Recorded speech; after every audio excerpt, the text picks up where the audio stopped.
کہیں کہ ہمارا رب اللہ ہے، پھر اس پر جم جائیں۔ ان پر فرشتوں کا نزول ہوتا ہے، نہ کوئی غم کرو نہ خوف، خوشیاں مناؤ جنت کی جس کا تم سے وعدہ کیا گیا تھا۔ اللہ کی ربوبیت پر اطمینان جب انسان کو ہو جاتا، میرا رب اللہ ہے، ربی اللہ، انسان کے لیے نہ کوئی کھٹکا، نہ کوئی خطرہ، نہ کوئی خوف، نہ کوئی حزن۔ جو کچھ ہو رہا ہے کس کے اذن سے ہو رہا ہے؟ اللہ کے اذن سے۔ اللہ کے اذن کے بغیر پتا تک نہیں ہلتا۔ یہ کوئی اندھا بہرا مادہ نہیں ہے جس سے مجھے کوئی خوف ہو۔ اندھا بھینسا چلا آ رہا ہو اس سے تو ڈرنے کا ہر انسان کو ڈرنا چاہیے، نہ معلوم کس کو ٹکر مار دے۔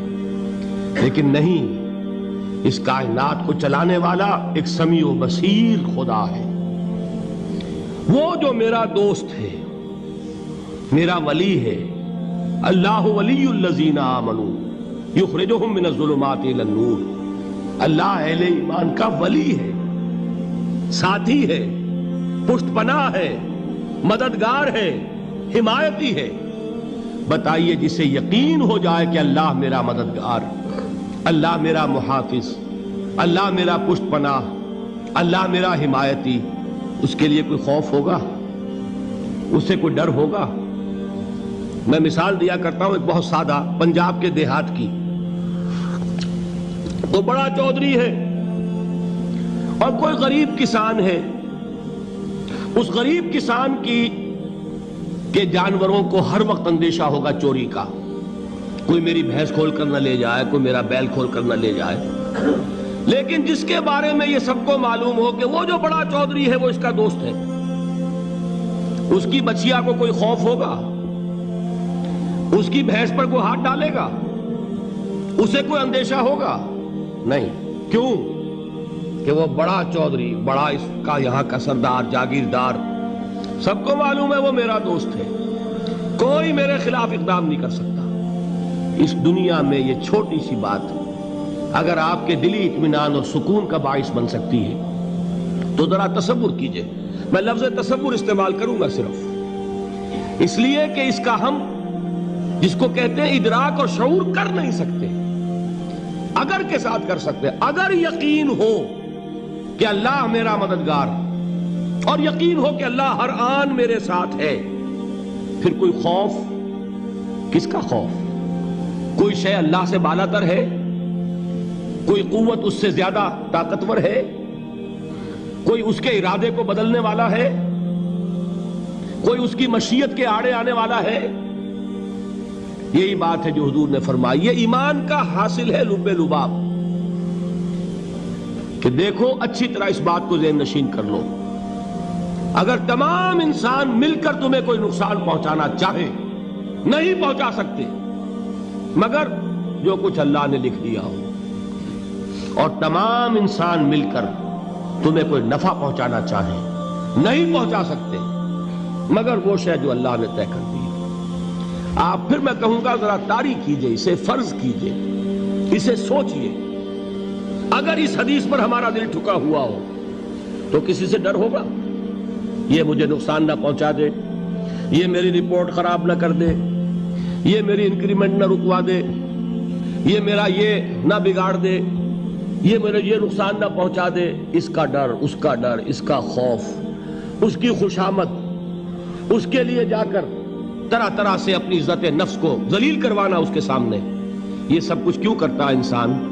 جب سمجھتا ہے کہ اس کے ہاتھ میں میرا کوئی نفع ہے، اس کے ہاتھ میں میرے لیے کوئی ضرر ہے، یہ مجھے کوئی غضب پہنچا سکتا ہے، یہ مجھے کوئی نقصان پہنچا سکتا ہے، یہ میرا کوئی کام بنا سکتا ہے، یہ میری کوئی ضرورت پوری کر سکتا ہے، اسی کا نام شرک ہے۔ جہاں آپ نے یہ سمجھا کہ غیر اللہ کے اندر کوئی طاقت موجود ہے، وہی شرک ہے۔ بتوں سے تجھ کو امیدیں، خدا سے نومیدی، مجھے بتا تو صحیح اور کافری کیا ہے؟ شرک تو یہ ہے جس پر بھی تمہیں یہ خیال ہے، کلمہ ہے یہ کلمہ سوم، لا حول ولا قوت الا باللہ، ذرا اس پر دل کو کبھی اگر آپ تصور کریں، پھر فرض کریں، دل ٹھک جائے اس پر، کوئی طاقت نہیں۔ یہی بات تھی جو شیخ عبد القادر جیلانی رحمۃ اللہ علیہ نے اپنی وصیت میں اپنے بچے سے کہی. 11ویں دینے والے ہیں، لیکن حضرت شیخ عبد القادر جیلانی کی وصیت اور تعلیمات کو کتنے لوگ ہیں کہ جانتے ہو؟ یہ جن مقامات تک پہنچے ہیں وہ کس چیز کی بدولت پہنچے ہیں؟ انہوں نے جو پیغام دیا وہ کیا تھا؟ اے میرے بچے، جس طریقے سے قرآن مجید میں حضرت لقمان کی نصیحتیں جو ہے نقل کر دی گئی ہیں، میں یہ عرض کروں گا بالفرض اگر قرآن حضرت عبد القادر جیلانی کے بعد نازل ہوا ہوتا تو شیخ عبد القادر کی یہ نصیحتیں بھی قرآن میں درج ہوتی. اتنی اونچی نصیحتیں ہیں. اے میرے بچے، اس حقیقت کو ذہن نشین کر لے، لا فاعل فی الحقیقت ولا مؤثر الا اللہ. اس کائنات میں نہ کوئی فاعل حقیقی ہے نہ مؤثر حقیقی ہے سوائے اللہ کے. کسی شے میں کوئی تاثیر نہیں اگر اللہ نہ چاہے. آگ جلا نہیں سکتی اگر اللہ نہ چاہے. پانی ڈبو نہیں سکتا اگر اللہ نہ چاہے. زہر ہلاک نہیں کر سکتا اگر اللہ نہ چاہے. کوئی چیز فائدہ نہیں پہنچا سکتی اگر اللہ نہ چاہے. تو در در پہ کیوں سر جھکاتے ہو؟